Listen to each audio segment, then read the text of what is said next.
Alright, we're going to take a look at how to use Fibonacci, more so just how to draw it, then you can start experimenting with it and kind of just see how you like to use it. So first you need a trend for Fibonacci, and pretty much every solid coins trend right now is like this.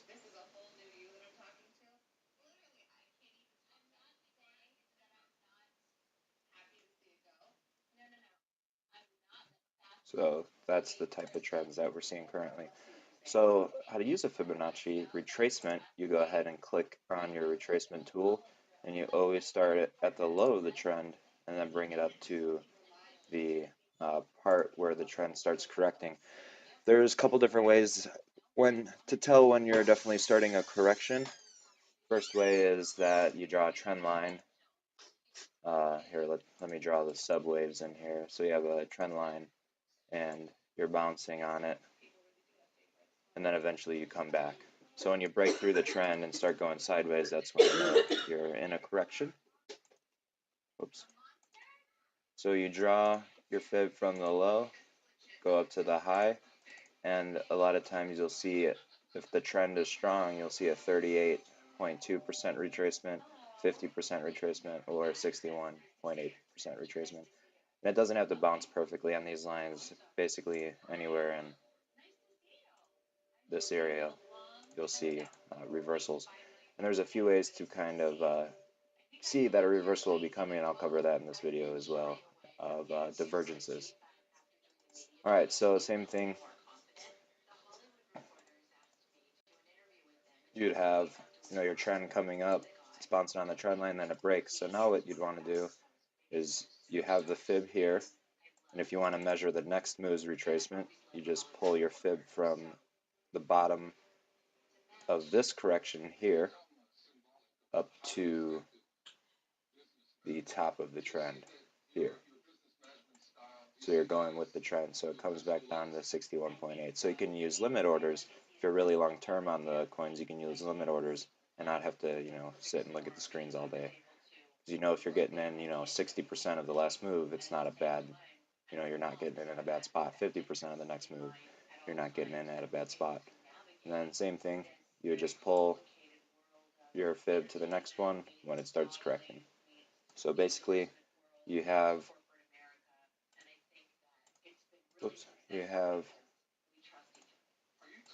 moves that go up in price, which is the impulses or the trending moves, and then you have moves that go sideways, which is the time factor, and they can take sometimes a long while. You'll notice when price moves up, it moves up very fast, and when price moves sideways, it moves very slow and time consuming, and that throws a lot of people off and shakes them out of the market. As long as you know that you have a move up and you get a sideways, eventually you'll have another move up. And if you can get in, at 50% of the last move, there's not too much to worry about, especially if you believe in the project and you're long term on it.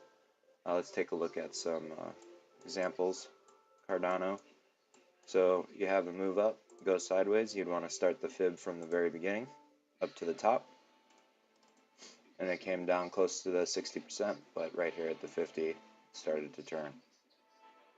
And then you would move your fib from here up to here. I believe this one came down to the 38.2, almost the 50. So you're drawing it in the direction of the trend. So let me take this out and go back to it. You just click at the bottom of the trend, bring it up to the top of the trend. So you can do limit order here, limit order here, limit order here, limit order here, and that's especially if you're long term on it and you want to get good entries into it. Alright, so you want to individually fib every impulse. There's going to be a time where the whole entire structure breaks out of the trend, like something like this. So now what you can do is this whole piece right here, you could fib that entire piece and see how far we come from the all-time high.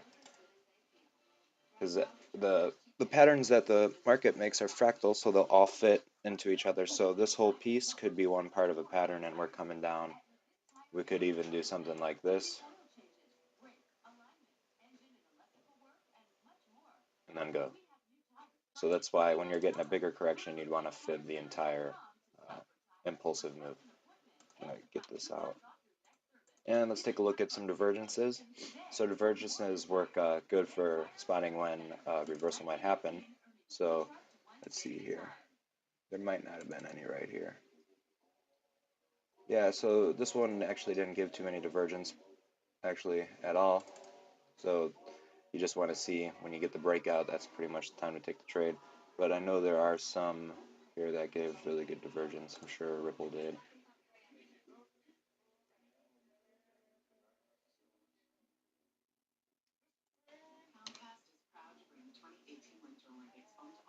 I mean, right now we're starting to get divergence. And all the divergence is when your oscillator, and you can use pretty much anyone you want, MACD, stochastic, RSI, CCI. There's a ton of different ones, but they all pretty much do the same thing. You'll see that price is making lower lows, but the oscillator making higher lows. This isn't imperfect, but when you combine this with bullish patterns, a bullish pattern like this, when you start getting the divergence here, it might be a good indicator that the trend is going to end, and we're going to get the up. The correction trend is going to end, and we're going to start getting the upside. I'm sure there's divergence on status or here coin. Pretty sure there's divergence on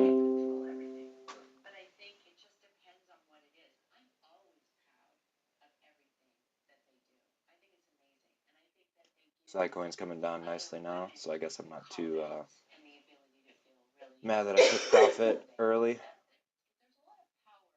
The oscillator lows, we'll check it out. And none of these are foolproof ways to trade in the market, but you combine all the tools that you have and you come up with a trading plan, and it gives you the edge as long as you test it yourself and make sure that's something that you would like to use.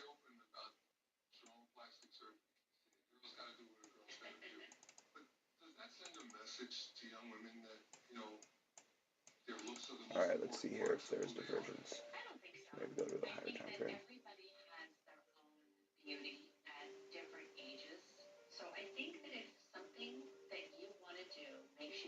There's a lot of divergence here before it ramped up.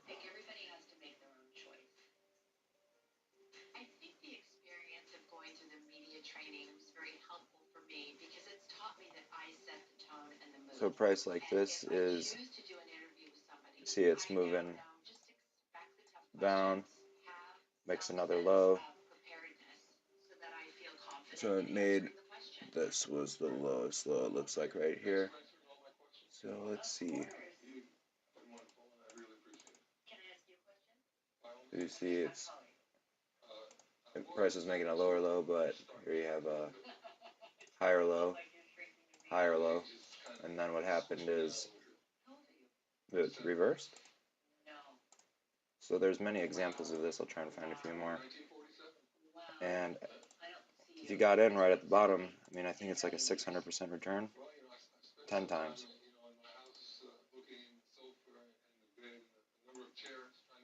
Let's see.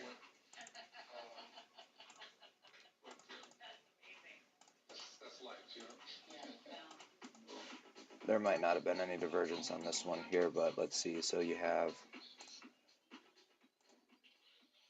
higher low,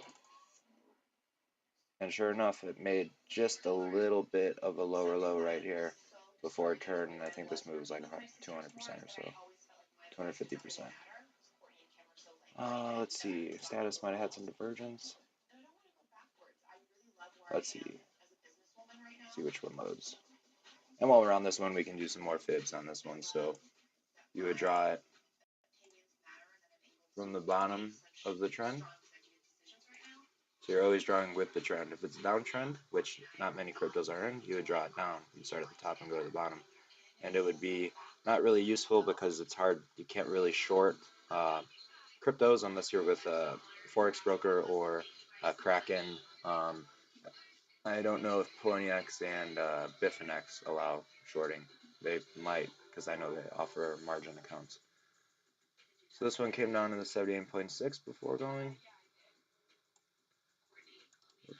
So you just go back and go ahead and start to fib this low up to here. Came down to the 61.8. Fib this one. Came down to the 78.6. Now this is the point where you can either fib the entire piece or just fib this next impulse, but it retraced pretty deep. Actually, just back to 78.6. Or you can do the entire piece and it comes down to about the 50 before returning. Now this is where you're going to want to experiment and see which way would work best for you. And let's see, try and find some more divergences and then we'll wrap this one up.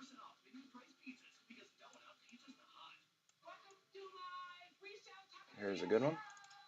So your oscillator, high or low,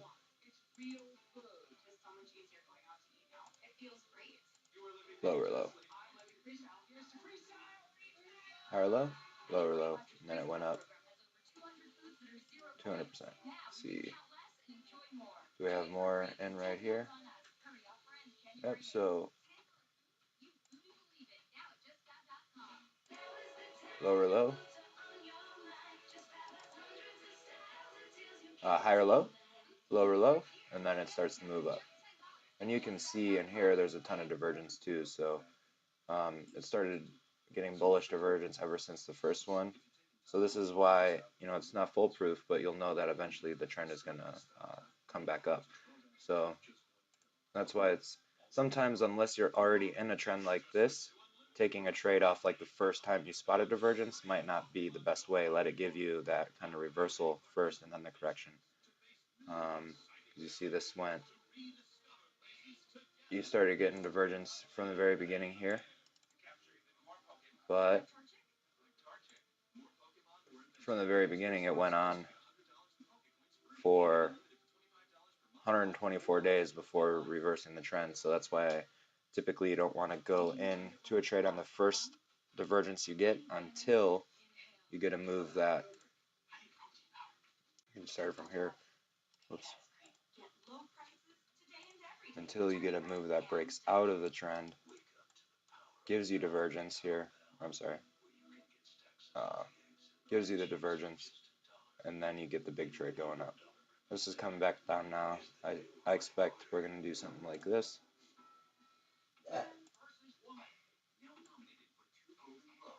Maybe something like that, but eventually we should get at least one more up. And Ether's killing it right now. Eventually this is going to have to come down, so when this starts coming down, you should see the other alts paired with Ether come up. So eventually, are we getting divergence here? So bullish divergence is going to be when the oscillator are making the lows, and then the highs, if you see this is starting to make a lower high here, this could end up being, maybe we get one more push up, and then eventually you should see something like this. And if this is the year of the alts, you could see the three majors correcting for, bigger periods of time, like Bitcoin. It's kind of killing it right now. This could be only one piece of a bigger pattern. So you have a 1, 2, 3. This could be another 1, 2, 3. Chance we get 1, 2, 3 down. Chance that we get 1, 2, 3 up. Chance we get one more wave down, making a 1, 2, 3, 4, 5 wave pattern, and then starting to go back up.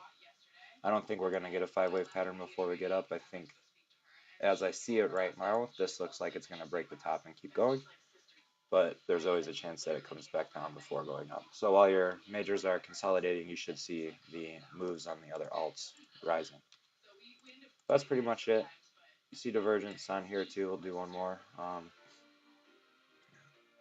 Do we? Not as much, but there's a lot when you go back through the charts. So check them out. Hopefully this helped out a little bit for drawing the fibs and spotting some other things that might help you when it comes to technical trading. Peace out.